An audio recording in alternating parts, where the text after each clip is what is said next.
Et si chaque action, chaque petit effort pouvait se transformer en un actif numérique? Un truc bien réel. C'est la promesse qui est au cœur du portefeuille de l'application Done to Earn. Et aujourd'hui, on va décrypter ensemble cette mécanique.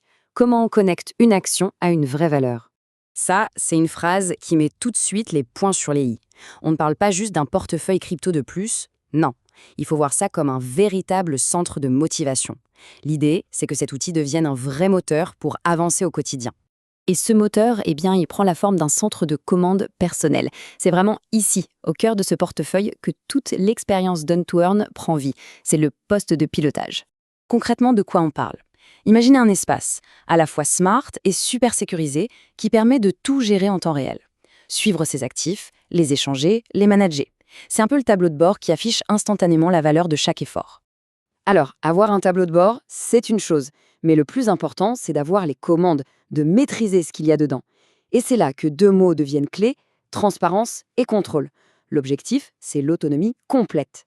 Pensez-y une seconde. Pouvoir suivre en direct l'évolution de ses actifs, les soldes des fameux jetons DIO et Dawn, bien sûr, leur valeur sur le marché qui bouge tout le temps, mais aussi l'historique de chaque récompense et le détail de chaque transaction. C'est une visibilité totale, à la seconde près. La philosophie derrière tout ça est très claire.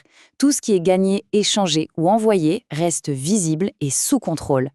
Pas de zone d'ombre, pas de boîte noire où on ne sait pas ce qui se passe. C'est une promesse de clarté totale sur ses propres actifs. Et pour assurer cette transparence, chaque mouvement est enregistré automatiquement. Ça permet de suivre ses progrès, de revoir son historique de gains, c'est évident, mais c'est surtout un énorme gage de sécurité. Chaque swap, chaque retrait, chaque virement, tout est tracé et consultable. Transparence totale, exposition nulle. C'est un engagement fort. Qu'est-ce que ça veut dire? Simplement que la visibilité est complète pour la personne qui utilise le portefeuille, mais que ses données transactions, elles, restent privées et protégées. La clarté pour soi, la confidentialité pour le reste du monde. Bon, accumuler de la valeur, c'est super, mais la faire vivre, c'est encore mieux. Ce portefeuille, ce n'est pas un coffre-fort où l'on entasse des choses. Non, c'est une plateforme dynamique, faite pour que cette valeur bouge, qu'elle soit échangée, partagée.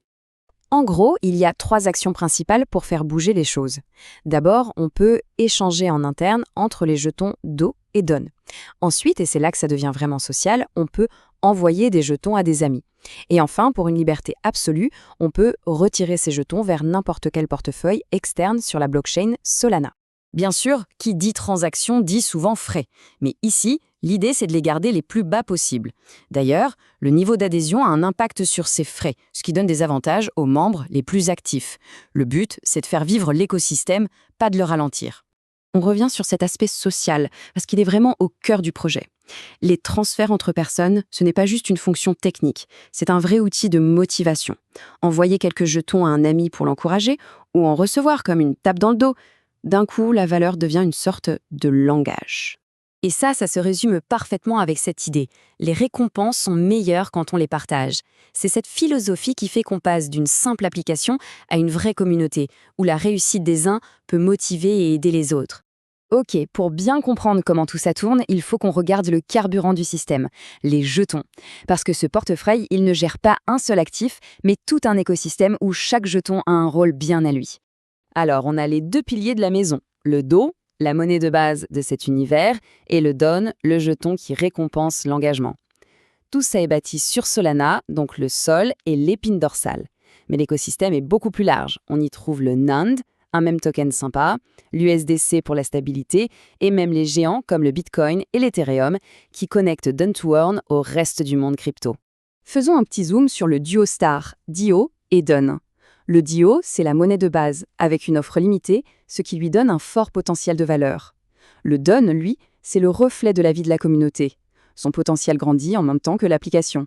On peut dire que l'un est la fondation, l'autre est le moteur. Au final, toutes ces fonctions, le suivi, les échanges, le partage, convergent vers un seul et même but, transformer l'effort en véritable propriété. C'est ça le pont entre une action de tous les jours et une identité numérique souveraine dans le Web3. Et quand on dit propriété, ce ne sont pas des paroles en l'air, ça repose sur des choses très concrètes. D'abord, les jetons sont sur le compte de la personne. Point. Ensuite, liberté totale de connecter ou déconnecter son propre portefeuille Solana quand on veut. Et enfin, les dépôts et retraits sont hyper simples en un clic. C'est ça la vraie possession. Posséder ses progrès, posséder ses récompenses. Cette phrase dit tout. Chaque objectif atteint, ce n'est plus seulement une satisfaction personnelle. Ça devient un actif numérique bien tangible, qu'on contrôle et qui appartient à la personne qui l'a mérité.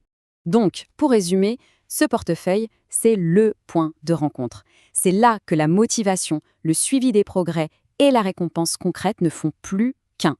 C'est l'endroit où l'effort se transforme en patrimoine. Tout ça nous amène à une question un peu plus philosophique pour terminer.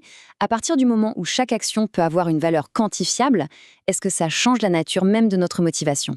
Est-ce que ça redéfinit la façon dont on aborde nos objectifs? La réflexion est lancée.